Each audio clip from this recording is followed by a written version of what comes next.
हाँ sir Kushwaha load भाई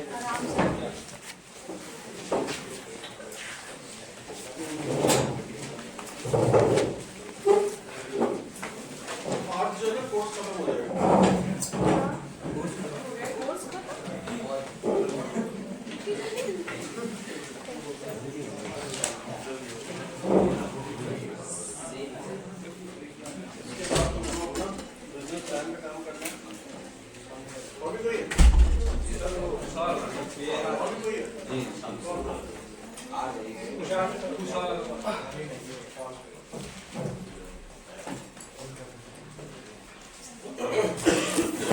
तो बिजनेस मॉडल और बिजनेस प्लान में क्या डिफरेंस है?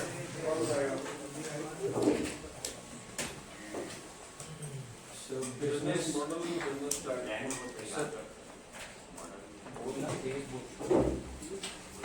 कौन बोल रहा है? बिजनेस प्लान आप सेम हो जाएगा, जबकि सर बिजनेस मॉडल एक स्टेप बाय स्टेप जो भी प्रोसेस एग्जांपल समझाओ।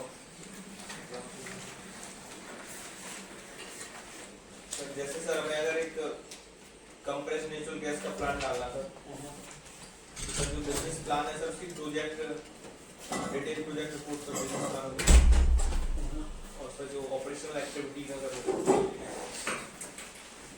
हाउ कैरी मॉडल नहीं समझ आया, किसी को है समझ में? फिर समझा।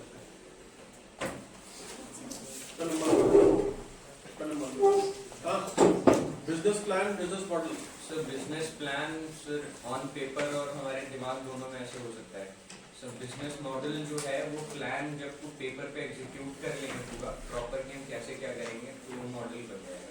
और डिफाइन करो, नहीं समझ आया। सर बिजनेस प्लान को ही जब हम एक प्रॉपर शेप स्टेप वाइज देके उसको पूरा फ्रेम कर लेते हैं, स्ट्रक्चर कर लेते हैं, तब वो बिजनेस मॉडल बन जाता है। सर पेपर से निकाल के सर एक प्रोटोटाइप बनाना, उसको सर मॉडल ऑपरेशनल डाटा उसको बिजनेस प्लान हो सकते हैं। दूसरी साइड पे जो ऑपरेशनल डाटा जो ऑपरेशनल मॉडल उसको बिजनेस मॉडल की तरह डिफाइन किया जा सकता है। बिजनेस प्लान में फाइनेंशियल प्लान आएगा, ऑपरेशनल प्लान आएगा, स्ट्रेटेजिक प्लान आएगा। Business model is not about all this. Business model is about how you will do the business, implementation कैसे होगा। फॉर एग्जाम्पल आपका अमेजोन और ब्लिंकिट, ठीक है, दोनों के बिजनेस मॉडल लगभग सेम से दिखते हैं, लेकिन एक यूनिक कैरेक्टरिस्टिक है ब्लिंकिट का, क्या? ये उसका यूएसपी है। मॉडल क्या है? स्टोर्स। स्टोर्स का क्या कर रहे हैं वो लोग? नंबर ऑफ स्टोर्स बढ़ा दिए। और अमेजन उल्टा क्या करता है? एक ही जगह पर एक वेयर हाउस होगा, स्टोर नहीं होता वो बड़ा वेयर हाउस है। तो दोनों के बिजनेस मॉडल में डिफरेंस क्या है? एक में स्टोर्स का नंबर किसी एक सिटी में विल बी मोर, और दूसरे में एक warehouse should be big, ठीक है, क्योंकि अमेजोन किस क्या तरीके के सामान बेचता है? सब तरीके के सामान बेचता है। लेकिन ब्लिंकिट किस तरीके के सामान बेचता है? एफएमसीजी। अगर देखा है तो सब कुछ एफएमसीजी में आ जाएगा। एफएमसीजी के साथ एक खास बात है जो कि अमेजोन के हर प्रोडक्ट के साथ नहीं है, वो क्या है?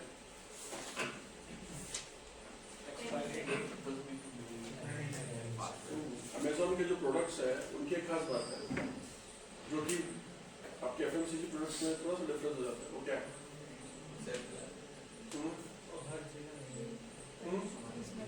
Not available everywhere. और डिलीवरी पॉइंट ऑफ व्यू से बताओ, नीड पॉइंट ऑफ व्यू से बताओ। सेल्फ लाइफ नहीं, सर अमेज़न पे पसंद नहीं आया तो फ्रीक्वेंसी ऑफ ऑर्डर क्या है? Frequency of order. आप चिप्स अभी खाते हो, 10 मिनट में नहीं खा सकते हो, लेकिन शर्ट अगर पहनते हो तो फिर आप एक साल नहीं पहनोगे। तो एफएमसीजी प्रोडक्ट्स कैसे होते हैं? एफएमसीजी का फुल फॉर्म क्या है? फिर फास्ट मूविंग का मतलब आया, जल्दी खत्म हुआ, कंज्यूम हुआ, फिर नया आया। तो वहां पे किस चीज में पैसे बनते हैं? वॉल्यूम में। जितना ज्यादा आप बेचोगे, ज्यादा बेच कब पाओगे? जब ज्यादा स्टोर्स होंगे, ज्यादा डिलीवरी होगी। ज्यादा डिलीवरी और ज्यादा स्टोर्स जितने जल्दी जल्दी आप कर पाओगे उतना ज्यादा आपका बिजनेस बढ़ जाएगा। करेक्ट? अमेज़न में क्या है? मिक्स है, थोड़ा आपका FMCG प्रोडक्ट है, थोड़ा आपके दूसरे प्रोडक्ट्स भी हैं। दूसरे प्रोडक्ट ऐसे भी हैं जिनकी लाइफ थोड़ी सी ज्यादा है। मतलब अगर आज आपने शू ऑर्डर किया, now you will not order shoe at least for the next 6 months। Shirt order किया, फिर हो सकता है ना ऑर्डर करो। डीओ ऑर्डर किया, हो सकता है जल्दी ऑर्डर ना करो। लेकिन अगर चिप्स है, मैगी है, नूडल्स है, उपमा है, चॉकलेट है, फ्लावर्स है, टॉय है, तो इसमें से कुछ प्रोडक्ट ऐसे हैं जो जल्दी जल्दी आपको चाहिए होते हैं, राइट? कुछ ऐसे हैं जो थोड़ा थोड़ा दिन में चाहिए। तो FMCG में ये एक पॉइंट है जहां पर आपकी इनपुट, प्रोसेसिंग और आउटपुट किसी भी बिजनेस के लिए लाइक ब्लिंकिट है ना, उसमें क्या है, ये जो साइकिल है 2 दिन का है, 3 दिन का है। लेकिन अमेजोन पे यही साइकिल शायद 7 दिन का होगा, 10 दिन का होगा, शायद 50 दिन का होगा।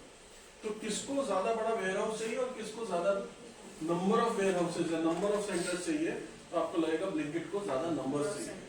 अब चैलेंज इसमें यूएसपी अगर हम लोग बात करें तो ये है कि फास्ट 8 मिनट वाली जो बात है, ये उसकी यूएसपी है। किसकी? ब्लिंकिट की, that we deliver within 8 minutes। ये मेरी यूएसपी है, मैं ऐसा करता हूँ। बट आपके लिए वैल्यू प्रपोजिशन क्या है? What is your perceived benefit? मैंने सोचा और सामान आ गया, ये आपका परसीव्ड बेनिफिट है, मतलब फास्ट डिलीवरी। दूसरा परसीव्ड बेनिफिट क्या है? घर पे बैठे बैठे आ गया, मुझे कहीं जाना नहीं पड़ा, मतलब डिलीवरी एट योर होम। तो आपका वैल्यू प्रपोजिशन क्या है? Delivery at your home, right? But business model की बात करेंगे तो दूसरी चीज है जो हम लोग बात कर रहे थे। अब इसी में अगर बिजनेस प्लानिंग करना हो तो आप कैसे करोगे? इस शहर में कितने कंज्यूमर्स हैं, हर कंज्यूमर एवरेज पर डे कितना बार ऑर्डर करता है, क्या सामान खाता है, वो मेरे ब्लिंकिट पर आकर के कितना खाएगा, कितना सामान देगा, and how much we are going to save. मतलब हमारी कॉस्ट क्या है लोगों को रखने की, कितने लोग हमारे यहाँ नौकरी करेंगे, कितना रेवेन्यू आएगा, माइनस करा, इससे मेरा मार्जिन आएगा। Do you think that Blinkit it from day 1 it is profitable? Because they are on, जो लोग ये डिलीवर करते हैं वो कैसे हैं? जॉब पर है, जॉब पे प्लस कमीशन, मतलब एक बेसिक उनकी सैलरी है प्लस उसके बाद कमीशन। अगर आप डिलीवरी सही टाइम पर पूरे करते हो सारे पूरे महीने, then there is a incentive. समझ आया? तो इसका मतलब क्या हुआ? अगर आप नहीं करोगे तो आपको इंसेंटिव नहीं मिलेगा। तो अगर डे 1 से देखोगे तो सैलरी तो चालू है, ऑर्डर आए या ना आए, मेरी ऑपरेशनल कॉस्ट इज फिक्स, देना पड़ेगा उसको सैलरी।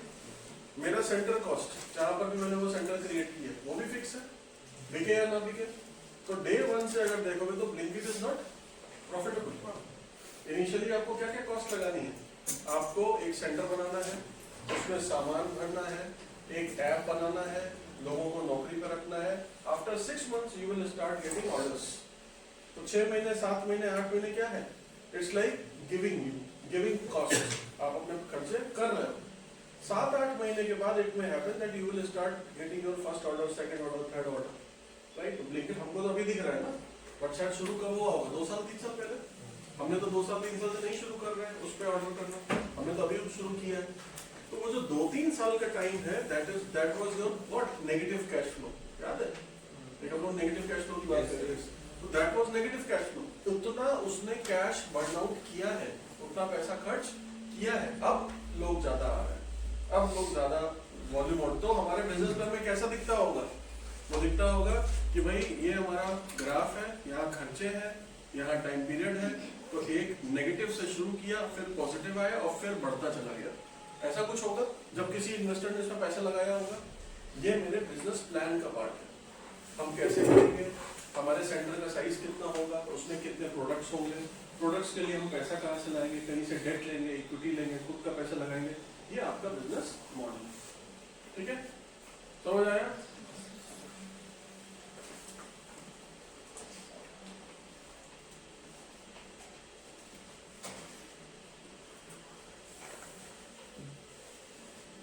क्या फैक्टर्स उसको सपोर्ट करते हैं? कस्टमर का वैल्यू प्रोपोजिशन, प्रॉफिट फॉर्मूला, की रिसोर्स, की प्रोसेस, ठीक है? सबको क्या कोशिश करते रहते हैं हम लोग पूरे time? We always try to improve it, किसी भी चीज को। अगर वैल्यू प्रोपोजिशन है तब भी उसको इम्प्रूव करेंगे। We will always try to add some more features, ठीक है? प्रॉफिट फॉर्मूला है तो we always try to reduce cost, increase margins, जिससे हमको प्रॉफिट ज्यादा हो। की रिसोर्सेज, कौन लोग चाहिए, कैसा HR चाहिए, कैसे प्लांट चाहिए, कैसा स्पेस चाहिए, कौन सा जानना जल्दी बेचना है, जिसका एक्सपायरी पास में है, जिसका एक्सपायरी दूर है। ये सारी जो बातें हैं वो रिसोर्सेज और फिर उसका प्रोसेस में चला गया, ठीक? क्या क्या एलिमेंट्स हैं किसी अच्छे बिजनेस मॉडल के? ये सारे एलिमेंट्स हैं when you right a business model, you prepare a business model. आप जब बोलते हो कि हाँ मेरा बिजनेस मॉडल में ये है, एग्जाम पॉइंट ऑफ व्यू से इसमें सेक्शन बी का एक question, short question, but general point of view से if you have some business idea, so whenever you are pitching, pitch करने का मतलब जब किसी इन्वेस्टर के सामने जाते हो, अपनी प्रेजेंटेशन में ये पॉइंट जरूर रखना है। भले ही आप अगर लिखने में मत रखो, लेकिन प्रेजेंटेशन में जरूर होने चाहिए। क्यों? उससे उसको पता लगेगा कि कितना स्ट्रांगली आपने सोचा है चारों तरफ से। If you are not telling him that हमारे बिजनेस मॉडल में कौन स्पेसिफिक, बहुत सारे पॉइंट्स ऐसे मिलेंगे जो आपको उस बिजनेस कैनवस से मिल जाएंगे, but there are certain things जो लिखनी है या बतानी है, you have to decide. Maybe you don't want to write, आप सिर्फ बताना चाहते हो, मे बी आप लिख देते हो लेकिन बताना नहीं चाहते, कुछ ऐसा सोच सकते हो। तो that mix and match you have to do. तो identify your specific audience, customer segmentation, establish business process, कैसे करोगे, क्या करोगे, कितने दिन में वापस आएगा, तो ऑपरेशनली उसका डिजाइन, रिकॉर्ड की business resources, develop a strong value preposition, determine key business partners, create a demand generation strategy, and leave room for innovation. Why leaving room for innovation is important for any investor? किसी भी investor को इस बात से क्या मतलब है कि उसमें इनोवेशन हो सकता है कि नहीं?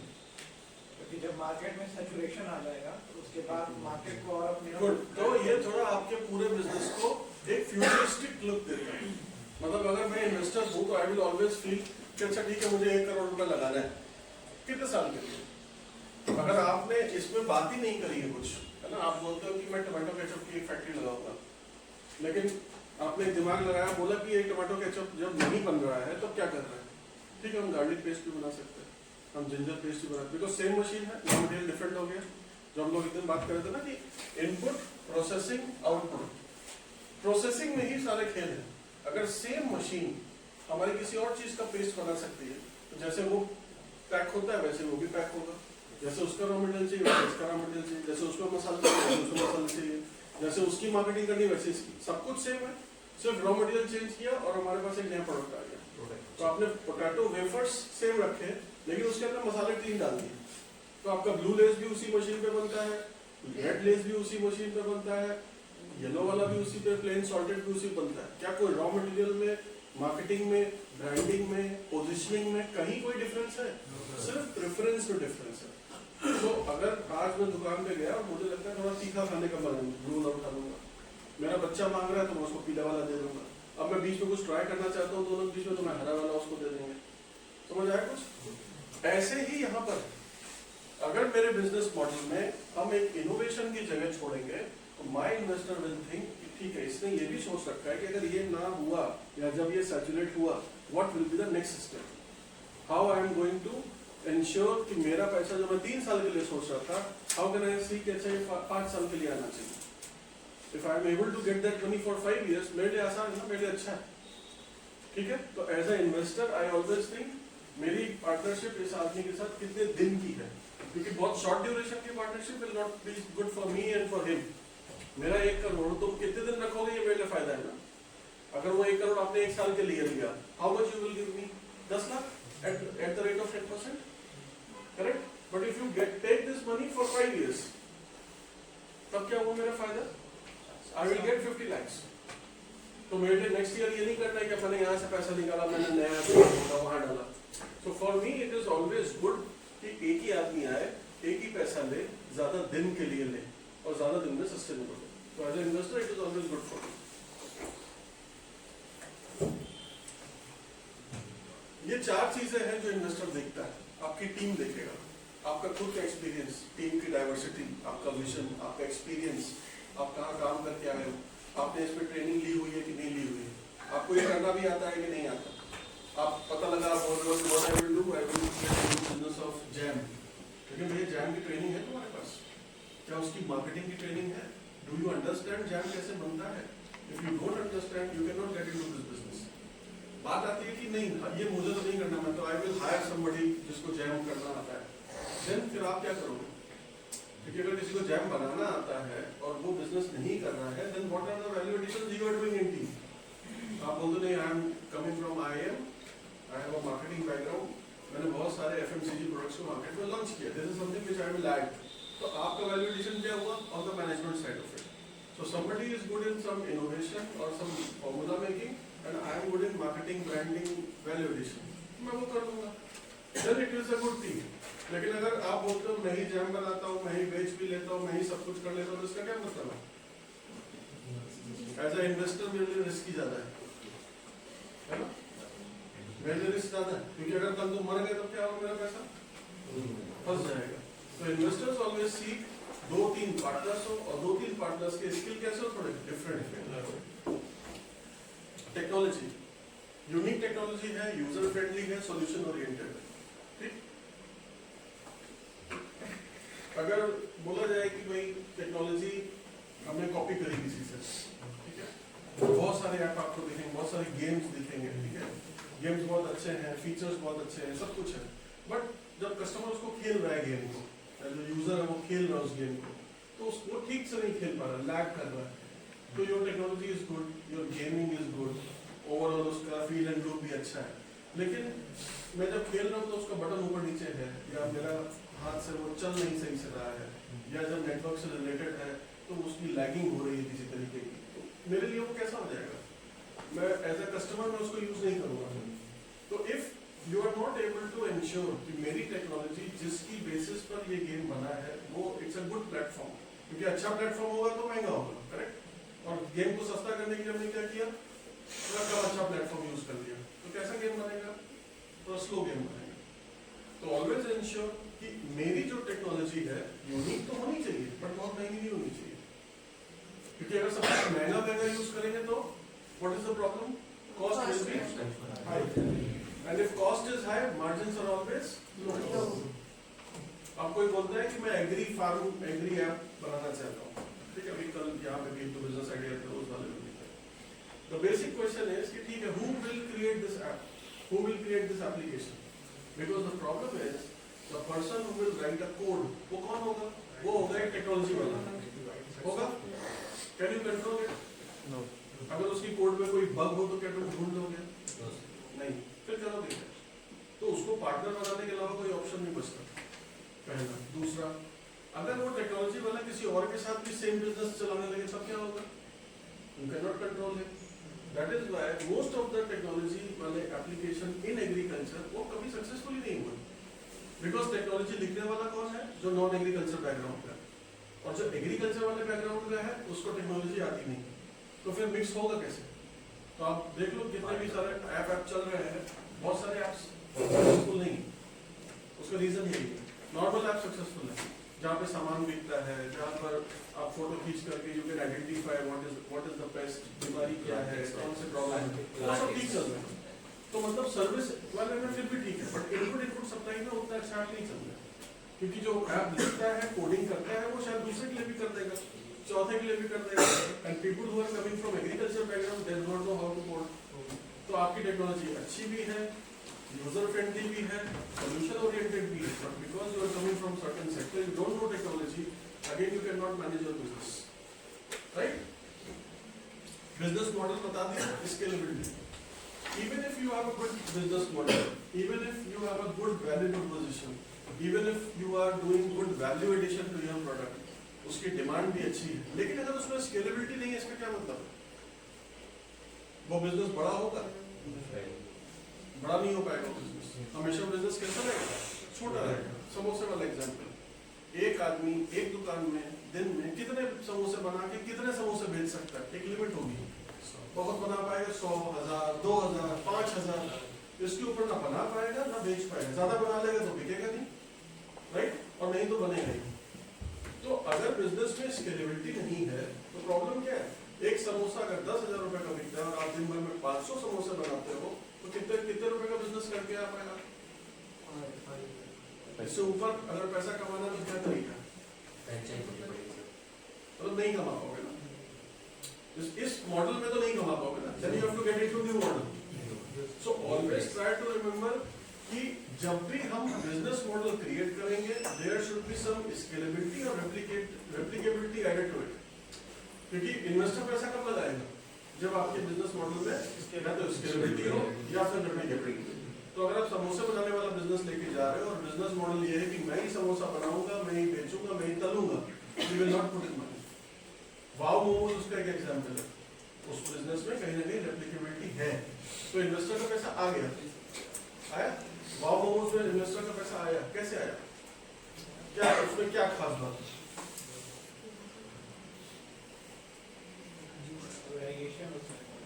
और बिजनेस मॉडल क्या है उसका, कितने टाइप के इनपुट्स हैं? मोमोज की वैरायटी 5 ही है। फ्रोजन मोमोज जो वहां पे आते हैं वो कितने, 5, ठीक है। और 3 प्रोसेस है, एक फ्राई, एक स्टीम और एक स्टिल फ्राई। 3 ही तरीके से बनाते हैं मोमोज, कोई और चौथा तरीका सुना है नहीं। इसका मतलब 5 मोमोज है, 3 प्रोसेस है, और डिशेस कितनी लिखी होती है, 100। देखा है कि नहीं कैसे क्रिएशन होता है? इसका मतलब इनपुट कितने आए, 3 टाइप के। प्रोसेसिंग कितनी तरीके से हो सकती है, 3-4 तरीके से। लेकिन आपके नंबर ऑफ आउटपुट्स कितने हो सकते हैं, 100। तो उसने एक में शेजवान मसाला डाल दिया, एक में सिंगापुरी नूडल डाल दिया, एक में कुछ और डाल दिया, एक में कुछ और डाल दिया, एक में मंचाओ डाल दिया। अब आपने जस्ट बाय एडिंग टेस्ट आपने उसको चेंज कर दिया। फिर आपने क्रिएटेड अ प्लेटर, 2 वेज के हैं, 2 दार्जिलिंग वाले हैं, 2 इसके वाले हैं, 4 आपके स्टीम वाले हैं, 4 आपके ये वाले हैं, एक में ग्रेवी वाला है, एक में नॉन ग्रेवी वाला है, एक में सब्जी वाला है, एक में बिना सब्जी। आपने क्या क्रिएट किया, you have created dishes out of it. But basic जो है वो क्या है, बेसिक तो वही 3 है, 4-5 टाइप के मोमोज, 2-3 टाइप की प्रोसेस, एंड दैट्स डन। आप मसाला चेंज करते रहो and you can create different value added items. कुछ आया? तो फूड में भी if you get into standardisation, scalability और रेप्लिकेबिलिटी कैन बी अचीव्ड। दूसरा एग्जांपल इसका क्या हो सकता है, जहां पर बिजनेस स्केलेबल हो गया। और कोई दूसरे मॉडल में, मतलब ये सेम मॉडल नहीं बट दूसरे मॉडल। कंट्री भी लाइक सर वो नारियल पानी से स्टार्ट किया, बताओ क्या समझ में। फिर सर कोकोनट खास बात क्या है वो बताओ। स्केलेबिलिटी कैसे है, स्केलेबिलिटी और रेप्लिकेबिलिटी कैसे है? CSV substitution model, sir CSV क्या है? CSV सर वो क्या है? उसमें सर फ्लेवर्स ऐड करके कोई डिफरेंट टाइप चाय बनाने के लिए इलायची अदरक और बेस एक ही है सर, इसका सर कुल्हड़ नहीं है, और कोई रोस्ट नहीं बट इसके कितने शॉप्स हैं? तो बहुत बहुत है। ऑल इंडिया और दुबई का आउटलेट खुला है। अच्छा CSV ठीक है। और तो बोल रहा है फूड में आपको यार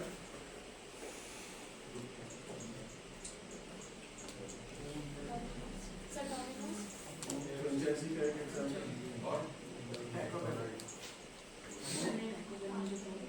और जियानी आइसक्रीम, जियानी आइसक्रीम।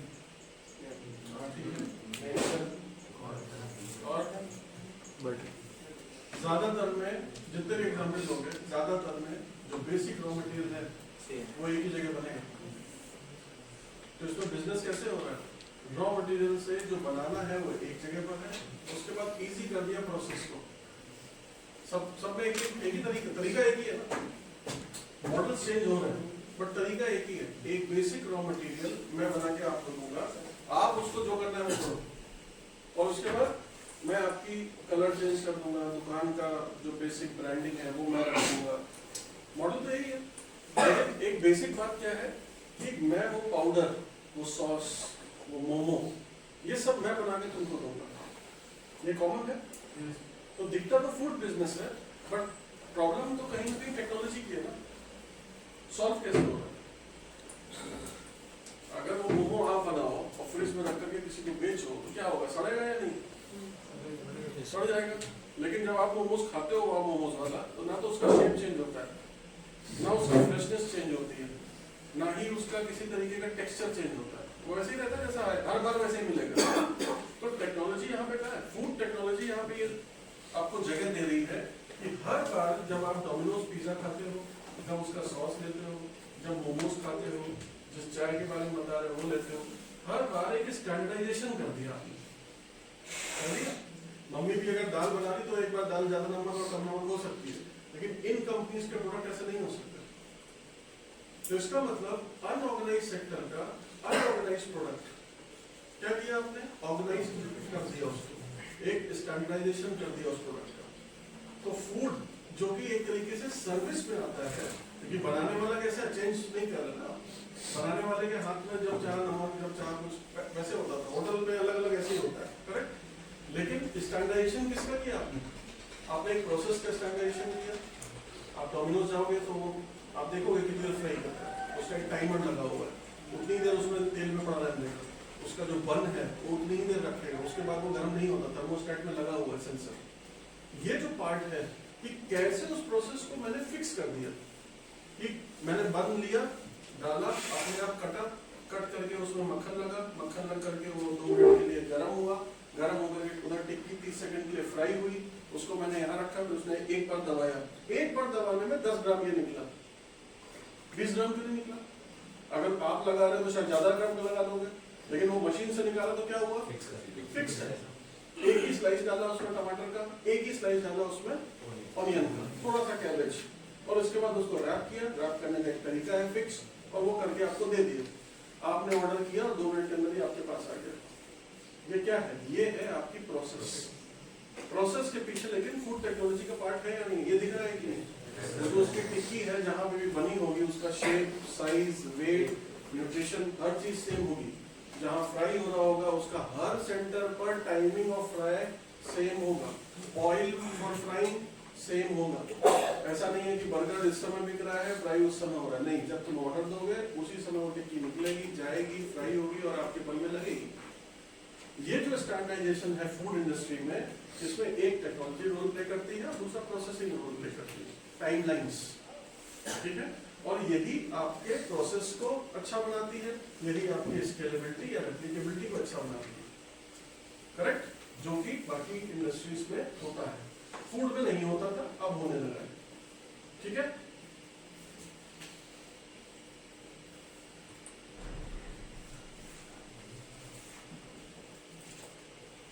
फिर एक आती है चीज डिजाइन थिंकिंग। डिजाइन थिंकिंग का मतलब क्या है, डिजाइन थिंकिंग का मतलब है कि हम अभी तक परसीव्ड बेनिफिट की बात कर रहे थे, वैल्यू एडिशन हो, ठीक है, वैल्यू एडिशन हो, वैल्यू प्रोपोजिशन हो, हर चीज में देखते थे कि कस्टमर कैसे सोचता है, कस्टमर को क्या महसूस होगा। When we talk about design thinking, it is about tangibility. अगर ये डस्टर बनाना है तो ये डस्टर कैसा फील होना चाहिए, कैसा लुक होना चाहिए, कितना भारी होना चाहिए, इसकी प्लास्टिक का मटेरियल कैसा हो, ग्रेडिंग कैसी हो, कि कितना इजी इसका ये चेंज हो सकता है, नया कहाँ से आएगा, नया कितने का मिलेगा, वेस्ट हो जाएगा तब क्या करेंगे। This is all about design thinking. Design thinking का मतलब प्रोडक्ट का वेरिएशन ऐसा करना which gets more useful to you, आपको लगेगा कि हाँ ये तो बड़ा अच्छा हो गया। तो वैल्यू प्रोपोजिशन और डिजाइन थिंकिंग में there is a difference. Value proposition is about perceived benefit, but design thinking is about creating a product and after using it, after looking at it, after feeling it, you get actual. एक में perceived है और एक में actual है। Value proposition में product आपके सामने नहीं भी है, but still you have some idea कि अच्छा हाँ ये कंपनी अच्छी है, ये प्रोडक्ट अच्छा होगा। मैं बोलूँ न्यूट्रिशन बार, तो आपको क्या पहली फीलिंग क्या आएगी, हेल्दी। सबसे पहली फीलिंग क्या आएगी, हेल्दी, ठीक है। टेस्ट की फीलिंग आएगी क्या, टेस्ट की फीलिंग आएगी मीठा, इसके अलावा कुछ नहीं। आपको पता नहीं है कि वो भाई अगर हेल्दी बार है तो हो सकता है कि वो नमकीन हो, बट आपको नमकीन की फीलिंग आएगी नहीं, बिकॉज आपने ऐसा प्रोडक्ट देखा नहीं, सुना नहीं है, बाजार में अवेलेबल नहीं है। तो जैसे ही मैंने बोला हेल्दी बार, तो आपको फीलिंग आई कि भैया कुछ ऐसा है जो हेल्दी है, कुछ ऐसा होगा जो मीठा होगा, कुछ ऐसा होगा, बार में बोला तो कुछ ऐसा होगा कि पैकेट फाड़ा और चॉकलेट की तरह खाया। All these are value proposition kind of thing. आपने देखा नहीं है बट आपको लगेगा कि हाँ ये अच्छी चीज कुछ होगी, लेकिन जैसे ही वो वैल्यू मैंने आपको दे दी, as soon as it is in your hand, ठीक है, अभी मैंने दे दिया 1 किलो का एक ब्रिक बना करके दे दिया, this is also health bar, protein bar. अब इसको रोज काटते जाओ, खाते जाओ, लेकिन आपके हाथ में आने के बाद हुआ ना, डिजाइन थिंकिंग ने क्या किया, उसको 1 किलो का बना दिया। क्या वो तुम्हारे लिए यूजफुल है? नहीं। तुम्हारा परसीव्ड बेनिफिट क्या था? बार जैसा होगा, ऐसे खोलेंगे खा लेंगे, दैट वाज योर परसीव्ड। लेकिन आपके सामने एक्चुअल में कैसा आया? जो आपके लिए अच्छा तो है but it is not useful. आप उसको काट नहीं पा रहे हो, आप उसको मुंह में खा रहे हो, च्यूई है, आप चबा नहीं पा रहे हो, आप चबा रहे हो, पेट में दर्द हो रहा है खाने के बाद, नट्स उसके अच्छे से रोस्टेड नहीं है। All these things are design thinking. ऐसा प्रोडक्ट बनाना which is easy to use, easy to purchase, easy to consume, वही आपके लिए डिजाइन थिंकिंग करती है। मतलब जैसे दूध में वो जो चॉकलेट पाउडर होता है ना, हम लोग मिला के पीते हैं, सबने बचपन में पिया होगा, लेकिन बड़े हो गए तो उसको बंद कर दिया। क्यों बंद हो गया? क्योंकि उसको लगता है यार ये तो बच्चों का है, दिमाग में यही है ना, यार ये तो बच्चों का है, आपने छोड़ दिया। कंपनी ने नहीं छोड़ा। अब कंपनी क्या लेके आई? कैफे मोका। अब तुमको वो ठीक लग रहा है। कैसे ठीक लग रहा है? कि ठीक है, इसको ये बड़ों का है, थोड़ा सा बड़े हैं क्योंकि हम बरिस्ता जाने लगे, सीसीडी जाने लगे, स्टारबक्स जाने लगे, वहाँ पे यही सब चीजें मिलती है, वहाँ पे बूस्ट नहीं मिलता, वहाँ पे वो चॉकलेट पाउडर वाला दूध नहीं मिलता। So because your preferences are changing, products will be changed. तो एक ऐसे बच्चे थे जिनको 10 साल तक मैंने बूस्ट पिलाया as a company. What I have done, I have created a product which has been used by you as a kid for almost 10 years. कल एक बात है ना कि add new customers, keep them. So you are a customer, correct? But previously your mom was purchasing something for you. अभी क्या हुआ? Now you have to purchase. मेरे पास कोई सब्स्टिट्यूट है क्या इस मिल्क पाउडर का या इस चॉकलेट पाउडर का? कोई सब्स्टिट्यूट नहीं है। But I know your preference that you like chocolate. तो मैंने क्या किया? मैंने एक कैफे फ्रैपे बनाया, कैफे मोका बनाया, कुछ और ऐसा बनाया which can be just added to milk and use it. तो ये क्या चीजें हैं? आपका जो सेगमेंट था जिसकी प्रेफरेंस बदल गई, उसके लिए मैंने कुछ इनोवेट किया। ये इनोवेशन कहाँ से आया? अगेन मार्केट स्कैनिंग से। What I have understood कि आपने बचपन में ये पिया था, एडल्ट एज में आते आते you don't have any product around it, so let me create a new product. So design thinking जो टीम होती है, they will understand the changing preferences of customer and create a new product, create a new process, create a new service, so that you should stick to my product.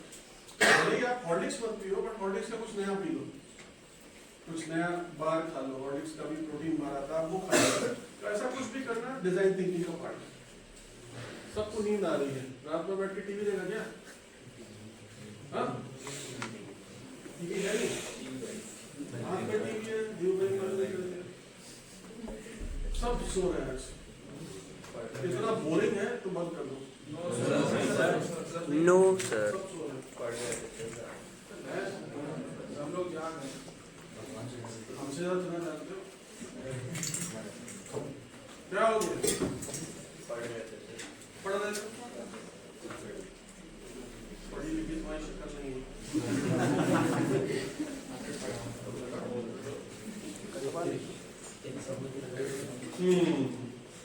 देखो मन नहीं लग रहा है तो अभी एक सेशन और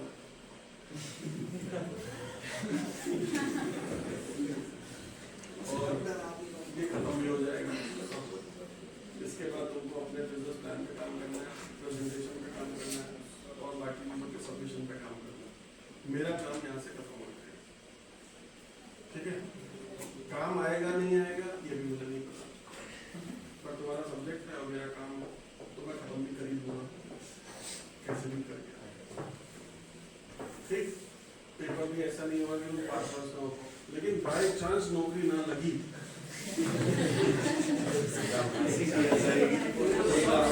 ज्यादा काम आने वाला सब्जेक्ट सर अगर हम लोगों में से किसी का प्लान आपको बहुत तो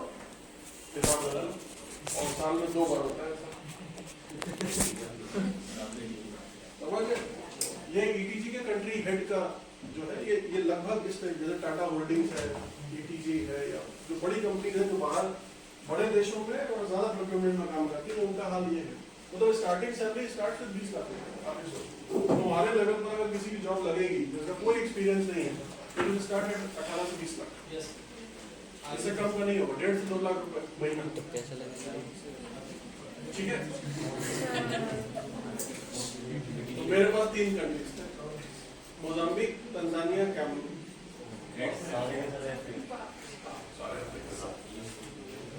तो आप ठीक जगह पहुंच जाओगे तो ठीक है, यहाँ के जॉब के चक्कर में पड़े रहोगे तो मुश्किल है। There's no like social life is zero. Social life नहीं है।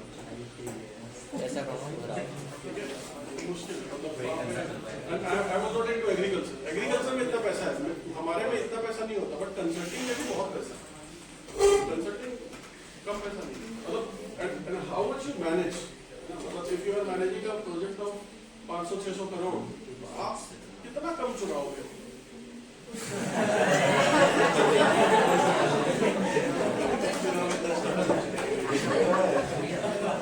कितना कम चुनाव, मतलब अगर तुमको रोज का होटल का if somebody is paying $150, $150 आपको रोज सिर्फ होटल का मिलता है, और आपने कोई गुजराती फैमिली पकड़ ली, खाना भी मिलेगा, रहने को भी देगा, तो आपके रोज के वो तो सीधे पैसे बच गए। फिर इसके बाद सैलरी, इनकम, इंसेंटिव, चोरी सब जोड़ कर बहुत इसकी जरूरत नहीं खर्चा होता है। पीटीवी आनी चाहिए, ठीक है।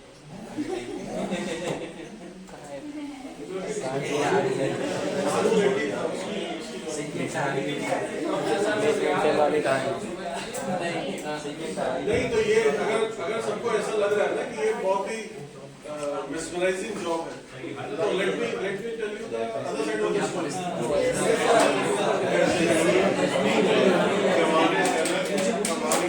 तो other side of the story है, other side of the story ये है कि मैं बुरुंडी में था, ठीक है। सबसे ओरिजिनल बुरुंडी में क्या था, वो मेज का चल रहा था उस समय प्रोक्योरमेंट, और मतलब सब कुछ टाइम नहीं होता है, सब कुछ 4 ट्रक 5 ट्रक 2 शिफ्ट 4 शिफ्ट इस टाइप का काम होता है। तो I was there from SDC Swiss Development Corporation की तरफ से, I was there to do the social adjustment and micro finance वाले काम कर रहा था। तो एक लड़का जो है वो मार्केट से, मतलब प्रोक्योरमेंट वाले जहाँ जगह होती है वहाँ पे आपको कैश देना पड़ता है फार्मर्स को, राइट। तो उसको कुछ लोगों ने पकड़ लिया कैशबैक के साथ, और कैशबैक के साथ जब पकड़ा तो उसने कहा कि नहीं ये मेरी कंपनी का है, मैं नहीं दूंगा। तो जो लोगों ने उसको पकड़ा था घूम से, उनका हाथ उसका वहीं पे काट दिया, दोनों इंडियन था, ठीक है। This is one incident. फिर क्या है, मैं पापुआ न्यू गिनी करके कंट्री है, तो पापुआ न्यू गिनी कंट्री में एक जगह है कोकोपुआ बोलते हैं उसको, कोकोपुआ वॉज आइलैंड। तो आइलैंड में जाने में वहाँ की करेंसी बहुत मतलब इन्फ्लेटेड नहीं है, बहुत deflated. So cash was carried in helicopters. मतलब अगर आपको यहाँ से वहाँ जाना है तो हेलीकॉप्टर में कैश यहाँ से बैंक से उधर के बैंक में जाता था। तो वहाँ पर भी 2-3 इंडियन लड़के काम करते थे। So one day it was decided कि भैया हम लोग बोट से लेके जाएंगे। बोट गायब, 3 लड़के गायब, आज तक नहीं पता, ठीक है। मेरे साथ कैसे इंसिडेंट हुआ, तो हम लोग पापुआ न्यू गिनी में थे, पोर्ट मोर्सबी उसकी है, तो वहाँ पर जैसे एक होटल था, तो होटल इज लाइक कि this is the safest thing, safest hotel, आप वहीं पे रहोगे। ऑस्ट्रेलियंस उसको चलाते हैं, और जो लोग वहाँ रुकते हैं उसको ऑस्ट्रेलियंस ही गार्ड भी करते हैं, ठीक है, बिकॉज सारे पैसे वाले उसी में रहेंगे आकर के। और वो होटल में जैसे आपको वहाँ से आपको ऑफिस जाना है, फील्ड तो आप जा ही नहीं सकते, बट अगर ऑफिस जाना है तो आपको एक कॉन्वॉय दिया जाता था, मतलब आगे आर्म्ड गाड़ी होती है, पीछे आर्म्ड गाड़ी होती है, बीच में वाली गाड़ी चलती है, इस तरीके से जाते हैं। एक दिन थोड़ा एडवेंचर करने का मन हुआ मेरा, तो मैंने कहा मैं मार्केट से कुछ खरीदूंगा। तो आगे तो हमको पहले से इंस्ट्रक्शन दिया गया था कि जैसे ही कोई आएगा तुम्हारे पास तो तुमको ऐसे करके खड़ा होना। तो आया इतना लंबा स्क्रू ड्राइवर लेके, और उसने ऐसे पीठ में रखा मेरे और मेरे से बगल वाले, तो क्योंकि मुझे इंस्ट्रक्शन था तो मैंने कहा इससे मेरा पासपोर्ट लिया, वॉलेट लिया, कैश लिया, जो सामान हाथ में था वो लिया। मेरे बगल वाले ने कहा नहीं ऐसे कैसे तुम ले जाओगे, उसने वो पूरा पेचकस यहाँ से पीछे से मारा, आगे निकला।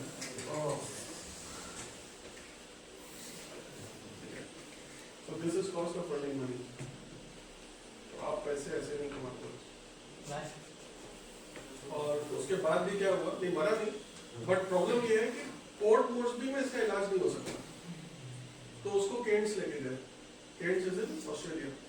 तो एक उसको चार्टर बुक किया गया हेलीकॉप्टर से, और हेलीकॉप्टर से बुक करके उसको वहां लेके गए। जो उसकी 5 साल की इनकम थी all went, 3 crore was charged तुम्हारी जान बचाने के लिए। कोई इंटरनेशनल इसमें इंश्योरेंस आपका काम नहीं करता, सब चले गए उसके सारे पैसे जो भी उसको बचाने में कमाए। मेरा पासपोर्ट गया तो वो जुगाड़ करके दूसरा बन गया, तो ये भी फौजी है। सर आपने 5 साल में ठीक करें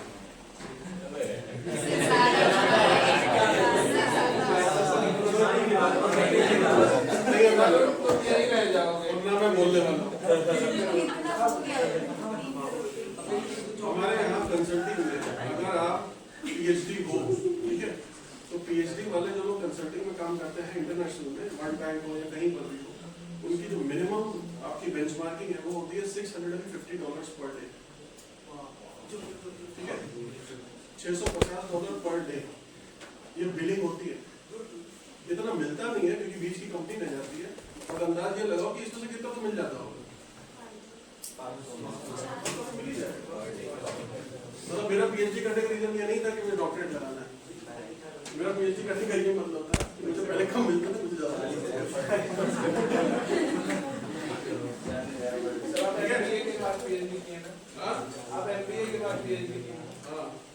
मतलब 2010 में मैंने वो पहला असाइनमेंट मिला था, वो लोग मुझे कम पैसे देते थे, बट देन मेरे बगल में बूढ़े अंकल थे, और वो बूढ़े अंकल का सैलरी शीट देखा मैंने, सर इनको इतने मुझे इतने कम क्यों मिल गए? देखा उसने वो PhD है, तो मैं ठीक है, मैं वापस इंडिया आया, मैंने एनरोल किया PhD में सबसे पहले, ठीक है, मैं PhD करूँ। कितना साल लगा?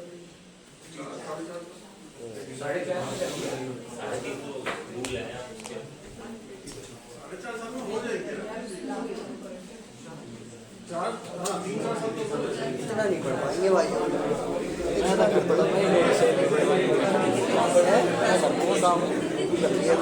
पढ़ नहीं पाऊंगा। अगर इतने पढ़ना होता तो मैं MBBS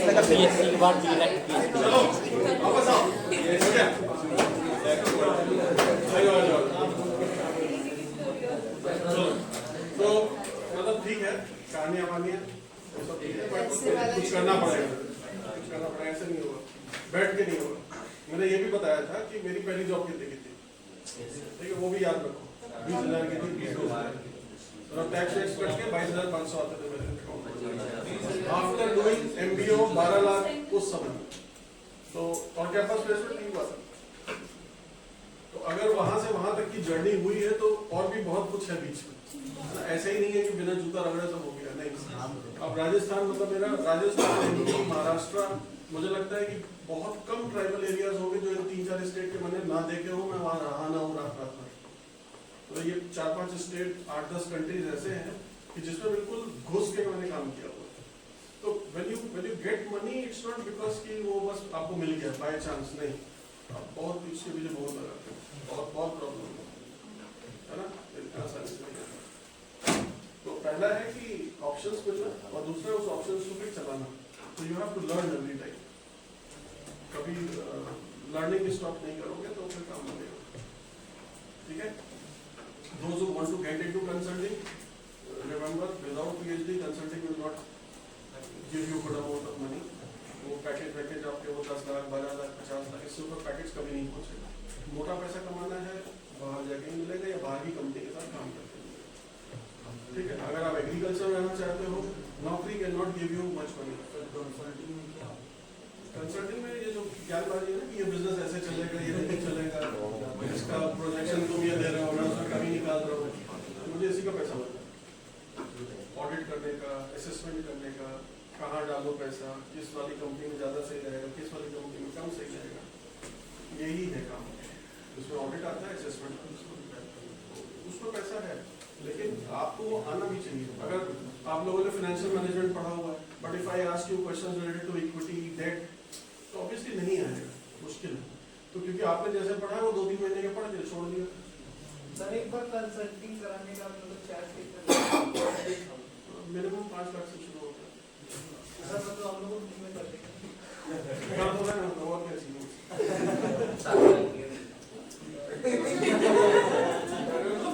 कुछ मतलब का तो हो, आपका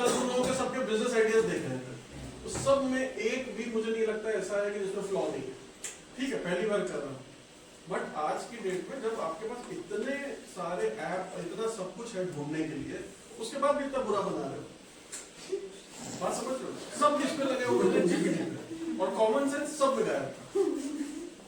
कॉमन सेंस नहीं लगाओगे, सिर्फ जीपीटी के सहारे बैठोगे तो कुछ नहीं। जीपीटी को वही आता है जो उसको बताया गया, और अगर वो उसको बताया गया और वो तुमको पता लग गया तो वो सबको पता लग गया। तो इसका बिजनेस मॉडल क्या है? जीरो।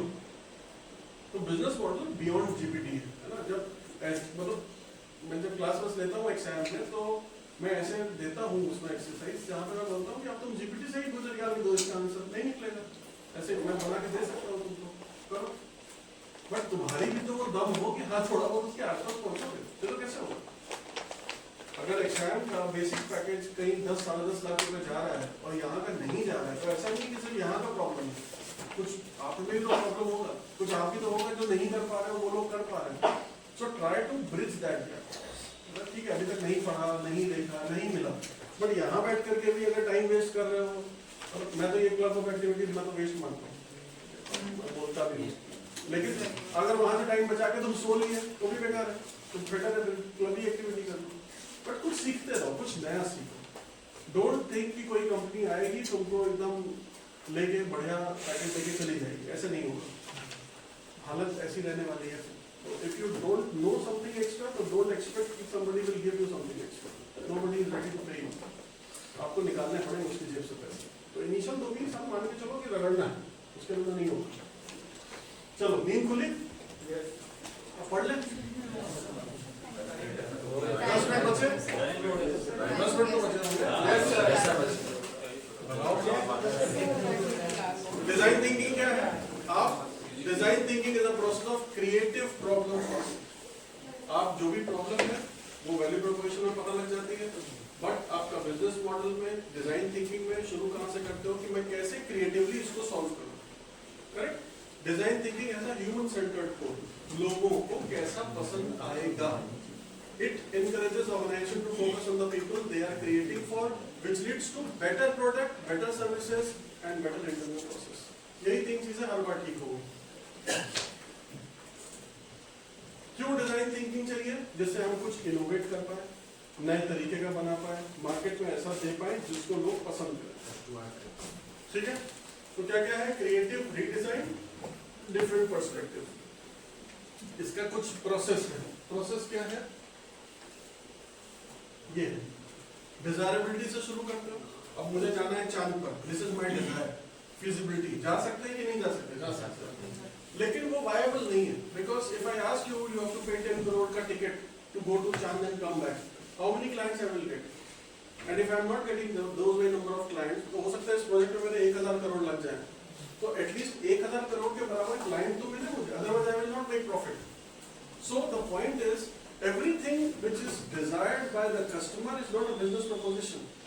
कस्टमर तो कुछ भी बोलेगा। अभी कल स्मार्ट बॉटल था एक का, और वो स्मार्ट बॉटल में कुछ भी करना चाहते थे, ठीक है, उसमें न्यूट्रिएंट भी आ जाए, उसमें बत्ती भी जल जाए, उसमें पानी भी भर जाए, सब हो रहा था उसमें। सवाल ये कि भैया स्मार्ट बॉटल बनाएगा कौन? उसके लिए तो एक साइंटिस्ट चाहिए, और तुम्हारी क्या स्किल में साइंटिस्ट है? नहीं। तुम्हारे स्किल में क्या है? एग्रीकल्चर। तो अगर इसको कोई डिजाइन करेगा और वो डिजाइन लेके कोई भाग गया, इनोवेट किया, लेके चला गया, तो कैसे?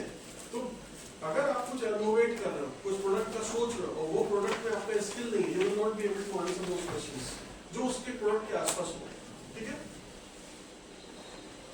Design thinking is a human centred approach to innovate, innovation anchored. मतलब अगर आप इनोवेशन को कोर में नहीं रखोगे, अगर आप कुछ इनोवेट नहीं कर रहे हो, इसका मतलब यू आर रेप्लिकेटिंग। कुछ कोई चिप्स की कंपनी है, बना रही है, मार्केट शेयर अच्छा है, रेप्लिकेटेड दैट बिजनेस आइडिया, नया ब्रांड लगाया एंड पुश्ड इट। कोई और है कुछ कर रहा है, रेप्लिकेटेड दैट आइडिया, और आपने कुछ नया अपना बना दिया। This is imitative entrepreneurship. Innovative entrepreneurship requires good amount of resources to start with. At least prototype तक आने के लिए भी आपको नया पैसा चाहिए। कितनी बार आप देखोगे कि कुछ इनोवेट हुआ ही नहीं, सिर्फ प्रोसेस को इनोवेट कर दिया। मोमोज वाले एग्जाम्पल में, क्या मोमोज कोई नई चीज थी? क्या उसको पकाना नया चीज था? क्या उसके मसाले नई चीज थे? नहीं। पूरे बिजनेस का प्रोसेस में चेंज करके you have created a new business model. तो ऐसा भी कुछ सोचा जा सकता है।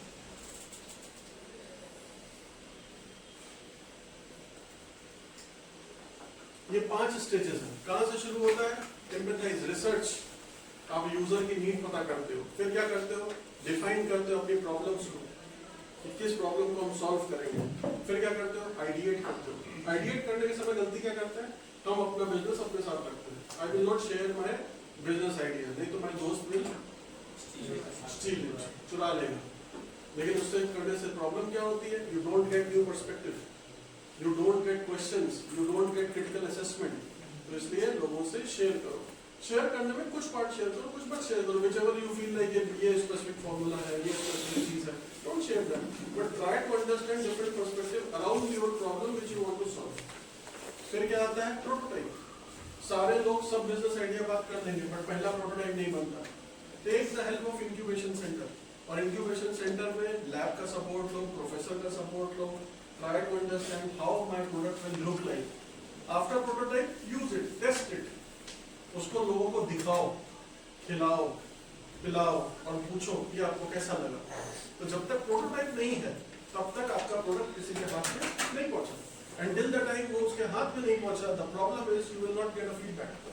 और फीडबैक नहीं होगा तो उसको ठीक कर पाओगे, प्रोडक्ट को, प्रोडक्ट की प्रॉब्लम्स को ठीक कर पाओगे? Answer is no. But prototype के पहले सब काम पक्का होना चाहिए।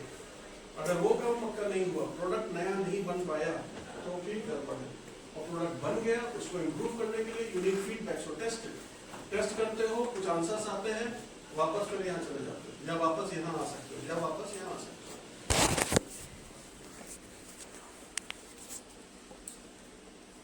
एम्पैथाइज किया, डिफाइन किया, आइडिएट किया, प्रोटोटाइप बनाया, टेस्टिंग करी। किस प्रोसेस में क्या क्या छोटा छोटा बात है, कैसे आप एम्पैथाइज करते हो, लोगों से बात करते हो, उनका फीडबैक लेते हो, उनका असेसमेंट करते हो, what they like, what they don't like, how they prefer, what they don't prefer, how much they can pay, everything. Scanning. Define कैसे करोगे? Definition of problem, मतलब objectivity। ठीक है, ये आदमी क्या मांग रहा है? ये आदमी कुछ पीने के लिए मांग रहा है। ठीक है, अब इसको ऑब्जेक्टिफाई करोगे तो ये छोटा होता जाएगा। पीने में क्या? चाय की, कॉफी की, कोल्ड ड्रिंक की, दूध। वो बोलेगा नहीं चाय, चाय कौन सी वाली? पाउडर वाली, बिना पाउडर वाली, ब्लैक वाली, पानी वाली, कुछ भी। फिर और छोटा करते करते करते करते you will define certain things कि ठीक है मेरा प्रोडक्ट ऐसा दिखेगा। आइडिएट करो उसको, कैसे बनेगा, कहाँ बनेगा, कौन लेगा, कितने पैसे देगा। प्रोटोटाइप बना दो, और बनाने के बाद लोगों के बीच में टेस्ट कर दो। टेस्ट करने के बाद आपको उसके फीडबैक्स आएंगे। जब फीडबैक आएगा तो टेस्ट करने के बाद फीडबैक आएगा, फिर डिफाइनिंग में गया, शायद कहीं गलती हुई है, लोग पसंद नहीं कर रहे। कब तक ये होता रहेगा? जब तक रिफाइन होकर के प्रोडक्ट अच्छा नहीं बन जाए, और जब अच्छा बन जाएगा तब इसको रोल आउट कर देंगे। यहां से वापस क्यों आ रहा है? प्रोटोटाइप से आइडिएशन। प्रोटोटाइप क्या है? Human centred design. मैंने ये माइक बनाया, इसका वेट बहुत ज्यादा है, 4 किलो का है, सब अच्छा है, इसमें फीजिबल है, प्राइस अच्छा है, यूज अच्छा है, लेकिन इसका वेट 2 किलो है। People are not liking it. इसकी चार्जिंग 15 मिनट में चली जाती है, लोगों को अच्छा नहीं लग रहा है। परसीव बेनिफिट क्या है? मेरी आवाज को बहुत अच्छा मॉड्यूलेट करेगा। तो आपने वैल्यू प्रोपोजिशन इज गुड, उसका लुक फील गुड, लेकिन when somebody is using it, it is not good to use. उसको लग रहा है यार इसमें प्रॉब्लम है। प्रोटोटाइप बनाने के बाद जब आप किसी को दोगे, उससे पहले ही आपको पता लग जाएगा इसमें कुछ प्रॉब्लम्स है। Again try to change those problems. इसका वेट कैसे कम होगा, मे बी मटेरियल चेंज कर दो, बैटरी कैसे ठीक होगी, चार्जिंग पूरी ठीक कर दो, इसके अंदर की बैटरी ठीक कर दो, लाइट वेट मटेरियल यूज कर दो, कुछ और करोगे, साइज थोड़ा ठीक करोगे, उसकी जो फ्लेक्सिबिलिटी है, जो उसका पूरा ओवरऑल मटेरियल है, उसको चेंज करके and I can improve it. As soon as you improve it, test it, everything is okay, roll out for full production. ये सब गलतियां करते हैं हम लोग। हमको लगता है हमको सब पता है, होता नहीं है। फिर क्या होता है? Story share and capture. आपको अपने कस्टमर के पास जाने का टाइम नहीं मिलता। As soon as your business is successful, you don't want to go back to them. Try to understand their preferences change automatically. आप साल भर यूज करोगे, उसके बाद आपको लगेगा अब बस आप दूसरा कुछ यूज कर लो, क्योंकि कोई नया एक प्रोडक्ट लेके चला जाएगा। What, how, why? Always ask these questions to yourself, to your business, to people who are working there. Journey map. I like, I wish, what if? This is innovation. ठीक है? आप क्या सोच रहे हो? नेक्स्ट क्या सोचते हो? आगे कैसे बढ़ेगा? अगर ये पार्ट भी नहीं है तो भी आपका बिजनेस मॉडल में या आपके बिजनेस में सस्टेनेबिलिटी नहीं आएगी। और बिजनेस को सस्टेनेबल बनाने के लिए क्या क्या ढूंढना है? Economic sustainability, social sustainability, environment sustainability, technological sustainability. आपने बहुत अच्छा ऐप बनाया बट वो ऐप सिर्फ 3G टेक्नोलॉजी पे चलता है, अब 5G you are not able to convert that 3G into 5G। क्या अब आपका ऐप चलेगा? नहीं। आपने बहुत अच्छा ऐप बनाया, 5G पे भी चला जाएगा but update require 1 GB of download, चलेगा?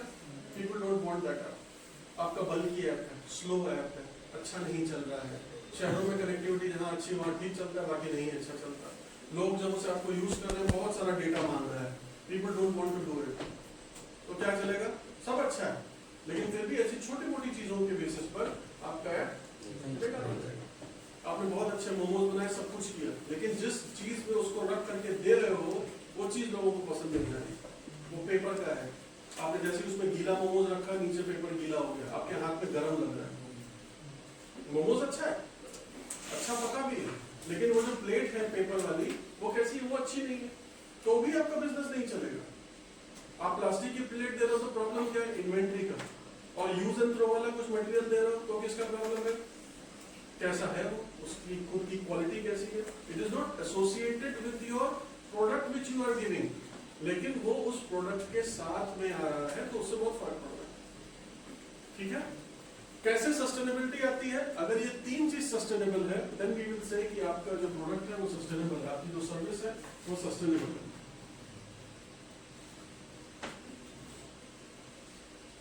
कोई भी अच्छा बिजनेस है, प्रॉब्लम कहाँ आती है? स्केल करने में।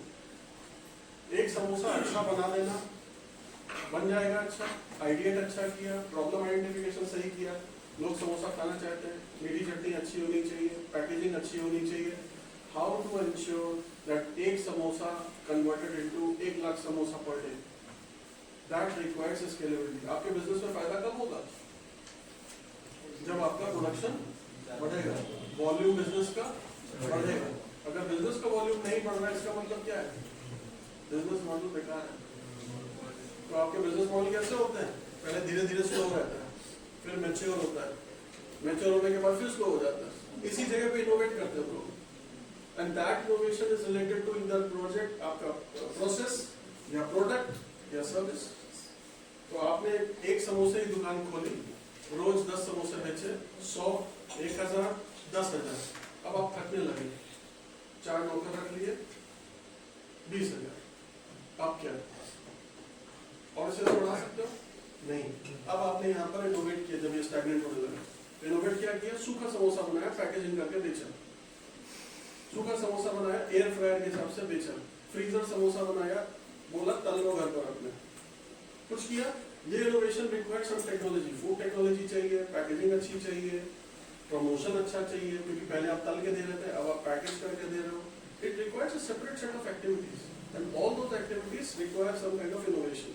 But if that one samosa is not getting converted into 10 lakh samosa per day, आपको फायदा नहीं होने वाला। Change your product, change your business, go somewhere else. तो जो बिजनेस वाले हैं उसको इंडस्ट्रियलिस्ट कब बोला जाता है? बिजनेस बनाकर छोड़ दे दूसरे जगह। बिल्कुल, जब वो एक बड़ी सी चीज में ऐसे काम करते हैं कि एक के बाद दूसरा, दूसरे के बाद तीसरा, तीसरे के बाद चौथा, चौथे के बाद पांचवा। आपके पास एक बिजनेस से इतना पैसा आने लगता है that you start a new business, you start a new product, you start a new service, and if you are not able to do that, then don't think about 5,000 crore का बिजनेस, think about 1 करोड़ का business, profit of 2 lakh, 20 lakh, 50 lakh, इतना हमेशा हो सकता है। लेकिन 1 करोड़ का business converting into 100 crore का बिजनेस रिक्वायर डिफरेंट स्किल्स। 1 से 5 करोड़ का बिजनेस करना is not a big deal, आप आसानी से कर सकते हो। लेकिन 5 करोड़ से 100 करोड़ लेके जाना बहुत टफ है और आसानी से नहीं होता। जितने बिजनेस मॉडल आप करोगे, कल मुझे दिखाए बताए, सब 5 करोड़ की रेंज के, इससे ऊपर नहीं कोई। लेकिन if you want to get into something which is 100 crore, 200 crore, 1000 crore, it requires a different set of mind, it requires a different model, it requires a different skill. वो मुश्किल है, बट देखते रहो, करते रहो, कभी कोई आइडेंटिटी कर लिया तो सोचो। ठीक है, चलो ले लो अटेंडेंस।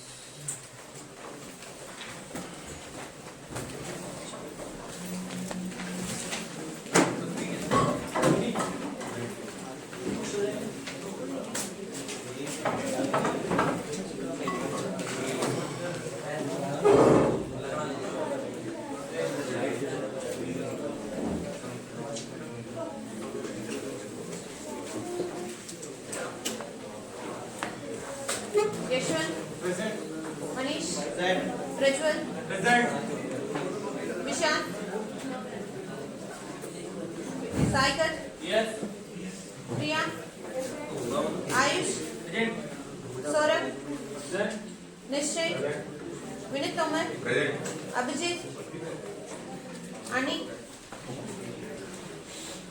खुशाल, आकांक्षा, अक्षिता, अर्गदीप, हरीश, श्रेया, अनिशी, तृप्ति, फैजान, सुधांशु, कुंदन,